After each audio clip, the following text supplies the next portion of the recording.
It's time for business news now with Richard Southern. And Richard, some rumors coming out of the White House had investors feeling a bit nervous today.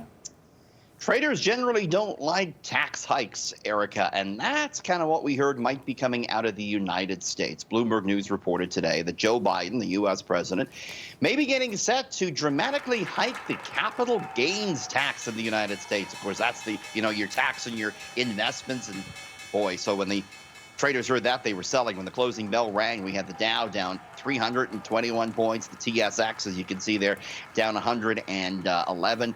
Biden, we think, may propose doubling that U.S. capital gains tax to 43%. Governments all over, including here in Canada, have found themselves in more red ink than ever because of the pandemic. And we speculate the tax hikes might be on the way, and sure enough, there it might be in the United States.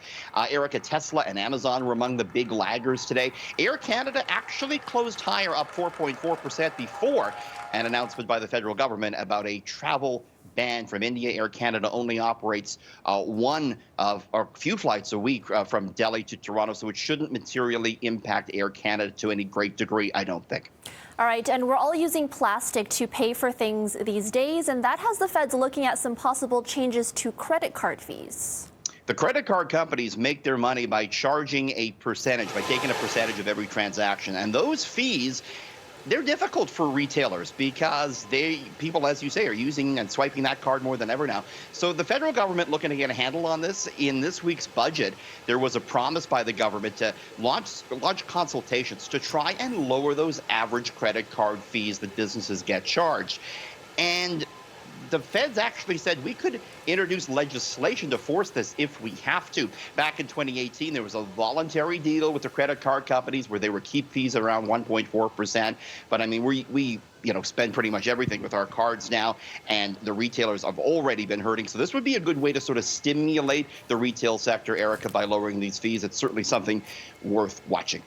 And finally, this extended period of working from home has provided a big boost to the bottom line of one company. Richard. Nestle. And the reason it's Nestle is because they own a lot of the at-home coffee products, including one that I know you use, Nespresso. They got their Nescafe there, the instant coffee. That's done well. But they also own the Nespresso pods. And they said today, Erica, that sales of those were up 17.1% over the same time last year. A lot of people working from home, making coffee at home now. Another thing that helped out Nestle was the fact that they have the rights to sell Starbucks branded products like the instant pods for the Starbucks. They actually inked an agreement back in 2018 with Starbucks for more than $7 billion, and that is paying off in spades right now as we drink more Java than ever at home, Erica. All right, 680 business editor Richard Southern. Thanks, Richard. Thanks.